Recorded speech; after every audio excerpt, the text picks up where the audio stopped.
नमस्कार दोस्तों, धर्म रहस्य चैनल में आप सभी का एक बार फिर से स्वागत है। आज हम इस शमशान भूमि में पिशाचिनी साधना के तीसरे भाग की कथा को जानेंगे। तो जैसा कि पिछली बार मैंने आपको बताया था कि एक व्यक्ति कैसे एक शमशान भूमि में अपने गुरु के कहने पर जाता है। वहाँ पर एक स्त्री उसके गले लगकर रोने लगती है। तब वह आश्चर्य से भरकर उससे पूछता है, आप कौन हैं और इस प्रकार रोने की क्या जरूरत है। तब वह कहती है, इतने दिनों बाद अगर कोई मिले और आपको वह प्राप्त हो जाए तो क्या खुशी नहीं होगी। तब वह व्यक्ति कहता है, ऐसा क्या हुआ जिसके कारण से आपको ऐसा लगता है। तब वह मुस्कुराते हुए अपनी आंखें झुकाकर वहीं पर बैठ जाती है और कहती है, इससे पहले कि मैं अपने मुंह से कुछ बोलूं, आपको मैं कुछ देना चाहती हूँ। तब वह व्यक्ति पूछता है, आप मुझे क्या देना चाहती हैं? तब वह कहती है, मना मत कीजिएगा। और वह एक बहुत ही खूबसूरत मंगलसूत्र उसके हाथ में रख देती है और कहती है, इसकी वजह से ही मैं यहाँ पर रुकी हुई कि कब आप आएंगे, मुझे पहनाएंगे और मैं आपसे हमेशा के लिए जुड़ जाऊं। यह सुनकर व्यक्ति और भी ज्यादा आश्चर्य में आ जाता है। उसे यकीन नहीं हो रहा कि एक अनजान स्त्री उससे इस तरह की बातें कह सकती है। इससे पहले कि वह कुछ बोले, वह स्त्री फिर से बोली, अब देर भी मत कीजिए, इसे पहना दीजिए। कब से मैं आपका यहाँ इंतजार कर रही थी कि कब आप आएंगे और कब मुझे यह पहनाएंगे। बिना मंगलसूत्र के कोई सुहागन स्त्री पूरी नहीं मानी जाती है। आपको तो यह बात पता ही होगी। तब यह व्यक्ति बड़े ही अचरज से उसे गौर से देखता है और कहता है, पर मेरा तो विवाह भी नहीं हुआ है। आप कौन है? मैं आपको जानता भी नहीं हूँ। आप इस प्रकार से बातें क्यों कर रही हैं? तब वह कहती है, देखिए, मुझे मजाक करना पसंद नहीं है, इसलिए पहले तो एक काम कीजिए, इसे मेरे गले में पहना दीजिए, उसके बाद ही मैं आपको आगे की बातें बताऊं। व्यक्ति कहता है, एक पति ही केवल अपनी पत्नी को मंगलसूत्र खुद पहना सकता है। यह तो बहुत अजीब बात है। मैं तो आपको जानता भी नहीं कि आप इस शमशान भूमि में क्या कर रही हैं और आप कह रही हैं कि मैं आपको मंगलसूत्र पहना दूं। यह मुझसे नहीं हो पाएगा। यह सुनकर वह स्त्री क्रोधित होकर कहने लगी, मैंने कहा ना, पहले मुझे यह मंगलसूत्र पहना दो, उसके बाद मैं तुम्हें आगे की बात बताऊंगी। इसमें देरी मत करो वरना मुझे गुस्सा आएगा। तब व्यक्ति सोचने लगा कि आखिर यह स्त्री इस प्रकार से उसके साथ में वार्तालाप क्यों कर रही है। वह उससे कहता है, सुनिए, आपको भले ही बुरा लगे लेकिन मैं आपको यह मंगलसूत्र नहीं पहनाने वाला। इतना सुनते ही वह क्रोधित हो जाती है और उस जगह पर जहाँ पर एक खूबसूरत नव विवाहिता गहनों से लदी हुई स्त्री बैठी हुई थी, उसकी जगह भयानक बिखरे बाल वाली, मुंह में पान चबाती हुई, जिससे एक तरफ से लाल रंग टपक रहा था, और पूरी तरह निर्वस्त्र एक स्त्री दिखाई पड़ती है, जिसके पूरे शरीर से मांस के सड़ने की गंध आ रही थी और वह जैसे पुरुष को लपकने के लिए तैयार बैठी हो। इतनी भयानक चेहरे वाली कि शरीर के आधे हिस्से को जला हुआ, आधे हिस्से को सड़ा हुआ और शरीर से टपकता हुआ कहीं कहीं खून, मांस के लोथड़े, यह सारी चीजें दिखाई पड़ रही थीं। यह देखकर अचानक से बहुत ज्यादा वह व्यक्ति भयभीत हो जाता है।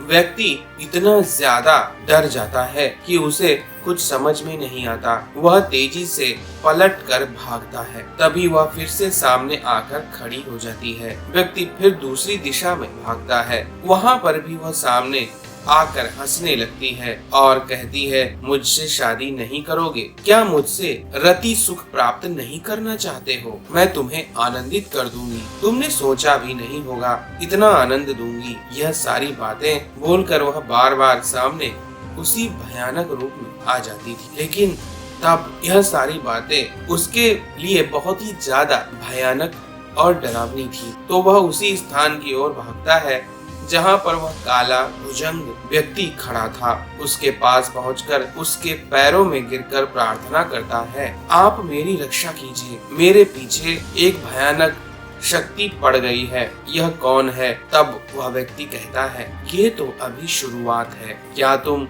इस शमशान भूमि में साधना करना चाहते हो या अपने इस विचार को त्यागते हो? तब व्यक्ति ने कहा, मैं साधना करना चाहता हूँ, लेकिन पहले आप इस मुसीबत से मुझे बचाइए। तब वह व्यक्ति हंसकर कहने लगता है, जरा उस ओर उस स्त्री को देखो। और व्यक्ति फिर पलट कर देखता है तो साफ दिखाई पड़ता है वह एक नवविवाहिता स्त्री थी, जो कि उसी चिता के ऊपर बैठी हुई दिखाई पड़ती है, जिस चिता को अभी वह भुजंग व्यक्ति हटा रहा था, वहाँ पर रखी हुई खोपड़ी को, जो आधी जल गई थी। तब यह व्यक्ति अचरज से इस काले व्यक्ति से पूछता है, इसका क्या रहस्य है? यह तो अभी मुझे वहाँ पर बैठी हुई नजर आई थी, लेकिन यहाँ पर तो यह चिता के ऊपर जलती हुई बैठी हुई है, यह जल भी नहीं रही है, आधी अधूरी है, शरीर सड़ा हुआ है, आधा जला हुआ है और मुझसे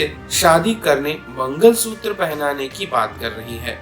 इसका पूरा रहस्य मुझे अच्छी प्रकार समझाइए, ताकि मैं जान पाऊं कि शमशान भूमि में यह सब कैसी माया है। तब वह व्यक्ति कहता है, सुनो, यह एक नवविवाहिता की आत्मा है, जिसके मन की इच्छाएं नहीं मरी, क्योंकि नई नई शादी इस लड़की की हुई थी, इस कारण से अपने पति से सुख प्राप्त करना चाहती थी। इसके मन में कई तरह की कल्पनाएं थी, जिसमें रति सुख के साथ साथ पति का प्रेम शामिल था। लेकिन जब असमय अचानक से इसकी मृत्यु दुर्घटना में हो गई, तब से यह मृत्यु के बाद इसी दुनिया में रह गई, क्योंकि इसकी इच्छाएं इस पर बहुत ज्यादा हावी थी और इस प्रकार यह भूतनी बनकर इस शमशान भूमि में ही रह गई है। इसी की लाश जल रही थी, शरीर तो समाप्त हो चुका है, लेकिन आत्मा कहाँ समाप्त होती है? उसे तो आगे बढ़ना चाहिए था, लेकिन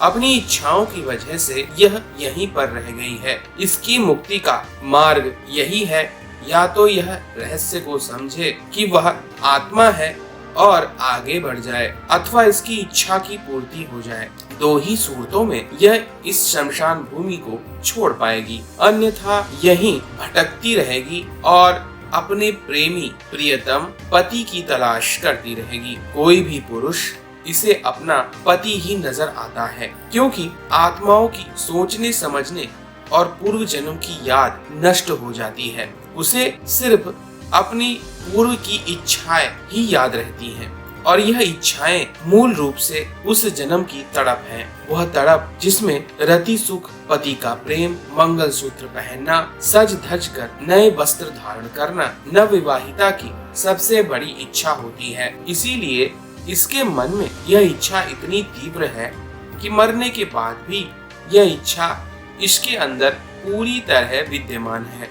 अब अगर कोई पुरुष इसे पूजा करके सिद्ध कर ले, अपनी पत्नी का स्थान दे, तो यह उसके साथ सिद्धि बनकर रहेगी और इसके समस्त कार्य उसी प्रकार करेगी जैसे कि एक नवविवाहिता स्त्री अपने पति के लिए करती है। पति जो भी आदेश उसे देता है, वह सारे कर्म नवविवाहिता स्त्री अवश्य करेगी। इसी को हम सिद्धि कहते हैं। इसे हम भूतनी को सिद्ध करना कहेंगे। अगर तुम इसे सिद्ध करना चाहते हो तो सिर्फ इसकी चिता पर इसके सामने बैठकर कुछ विशेष मंत्रों का जाप करना होगा, जब तक कि यह तुमसे पूरी तरह सिद्ध नहीं हो जाती है।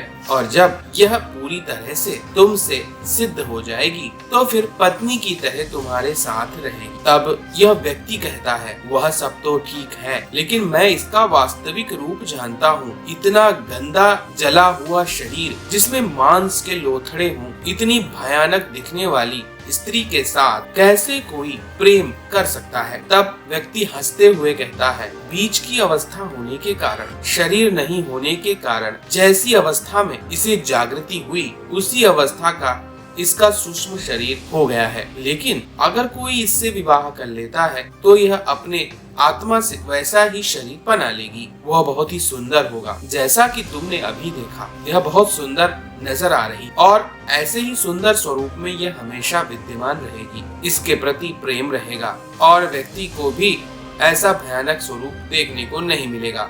केवल जब यह क्रोधित होगी तब ऐसा कोई स्वरूप धारण कर सकती है, क्योंकि इच्छा के अनुसार यह जैसा चाहे वैसा रूप बना सकती है। इसलिए अगर तुम चाहो तो इसकी सिद्धि कर सकते हो। पर व्यक्ति बोला, ना भाई ना, मेरे बस का नहीं है। इसका ऐसा रूप और भयानक स्वरूप देखने के बाद मुझे नहीं लगता कि मैं इससे विवाह कर पाऊंगा। मुझे इसकी सिद्धि नहीं चाहिए। मैं बस यहाँ पर एक रात्रि बिताना चाहता हूँ। आगे क्या होगा मैं नहीं जानता, लेकिन आपने मेरा मार्गदर्शन बहुत अच्छी प्रकार किया है। मैं बहुत प्रसन्न हूँ। मैं आपको अपने क्षमता के अनुसार कुछ देना चाहता हूँ। तब उस व्यक्ति ने कहा, कोई बात नहीं, शराब की बोतल और ले आना, मैं उसे फिर से पी लूंगा। यह कहकर वह व्यक्ति फिर से हंसने लगा। अब इस व्यक्ति को यह बात तो अच्छी प्रकार समझ में आ चुकी थी कि शमशान भूमि कोई हंसी खेल की जगह नहीं है। यहाँ पर मृत्यु होती है। व्यक्ति के शरीर का परिवर्तन हो जाता है। भौतिक शरीर इन्हीं पंच महाभूतों में विलीन होकर नष्ट हो जाता है। बचती है तो इस शरीर के अंदर रहने वाली वह दिव्य ज्योति स्वरूपा आत्मा। लेकिन जीवन में किए गए संस्कार कर्म के आधार पर इच्छा का शरीर वैसी ही इच्छाएं अपने अंदर रखता है जैसा वह जीवन भर रहा है। इसीलिए वैराग्य सबसे महत्वपूर्ण है। भगवान शिव भी इसीलिए वैरागी हैं और शमशान भूमि में वैरागी की तरह दिखाई पड़ते हैं, इस सत्य को बताने के लिए। अन्यथा इच्छाएं आपको नए भंवर में डाल सकती हैं। इस प्रकार अब व्यक्ति ने कहा, चलिए मुझे शमशान भूमि की और भी सैर करवाइए, क्योंकि मुझे तो रात भर यहीं रुकना है। मैं चाहता हूँ कि मुझे शमशान भूमि के सभी प्रकार के रहस्य पता चल जाएं।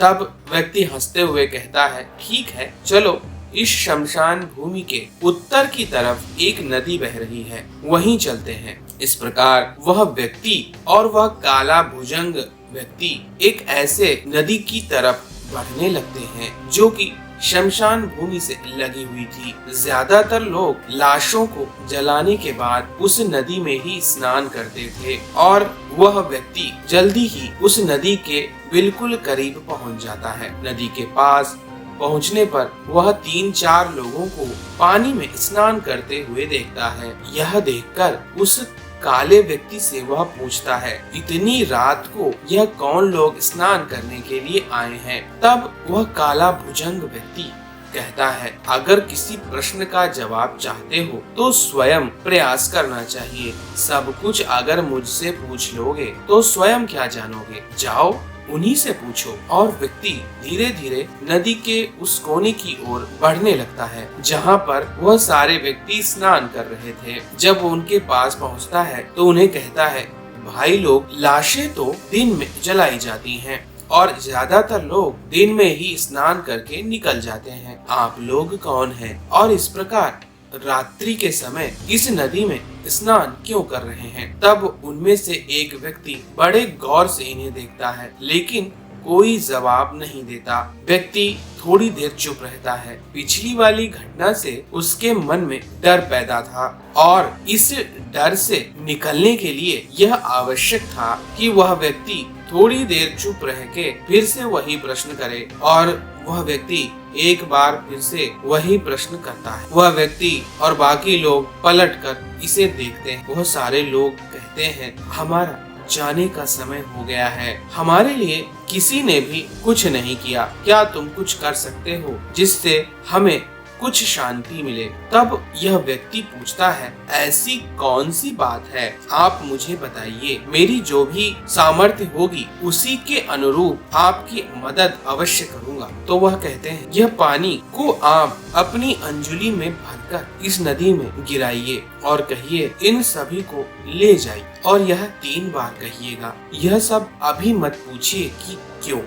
वह व्यक्ति कहता है ठीक है, और वह नदी में उतरकर कमर भर जल में खड़ा होकर अंजुली में नदी का जल लेता है और उसे नदी को अर्पित करते हुए कहता है इन्हें ले जा। दोबारा वही कार्य करता है और तीसरी बार भी वैसा ही करता है कि अचानक से वह सारे लोग जोर जोर से हंसने लगते हैं और कहते हैं कल्याण हो तुम्हारा। यह सुनकर व्यक्ति फिर से अचंभित हो जाता है और वह सामने से बड़ी तेजी से नदी से होते हुए आकाश की ओर हवा में उड़ते हुए जाने लगते हैं। वह सारे लोग काफी प्रसन्न थे, पर उन्होंने कोई जवाब नहीं दिया और वहां से इस प्रकार जाते हुए जैसे पक्षी उड़ते हुए नदी के ऊपर से आकाश में चले जाते हैं और फिर गायब हो जाते हैं, क्योंकि आँखों की देखने की क्षमता कुछ दूर तक ही होती है। और व्यक्ति खड़ा खड़ा उन लोगों को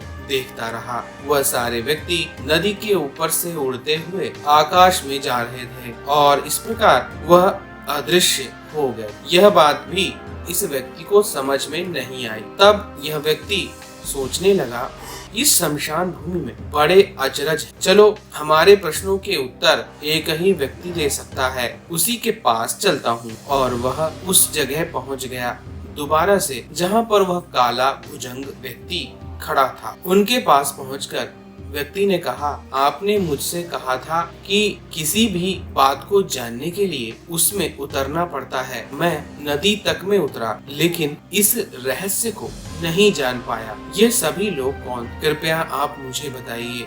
तब वह काला भुजंग व्यक्ति कहता है सुनो, यह सभी पितृ थे और इनके जितने भी वंशी हैं, जो कि वंश परंपरा में उनका कर्तव्य था कि इनका समुचित प्रकार में तर्पण करें। पितृ जितने भी होते हैं वह तर्पण के लिए बहुत ज्यादा लालायित होते हैं। जल के माध्यम से इनका तर्पण किया जाता है और जब वंश परंपरा में जो भी बच्चे पैदा होते हैं उनका और उनकी भी वंश परंपरा में आगे आने वाली पीढ़ियां, उनका कर्तव्य होता है कि अपने पूर्वजों का तर्पण करें, अन्यथा वह पितृ आत्माएं बनकर वहीं बेचारे घूमते रहते हैं। यह सभी इस बात के लिए बड़े ही परेशान थे और तब से इसी शमशान भूमि में इस बात का स्वयं प्रयास कर रहे, किंतु शरीर नहीं होने के कारण यह कोई कर्म अगर करते भी हैं तो वह लागू नहीं होता है। केवल शरीरधारी के कर्म का ही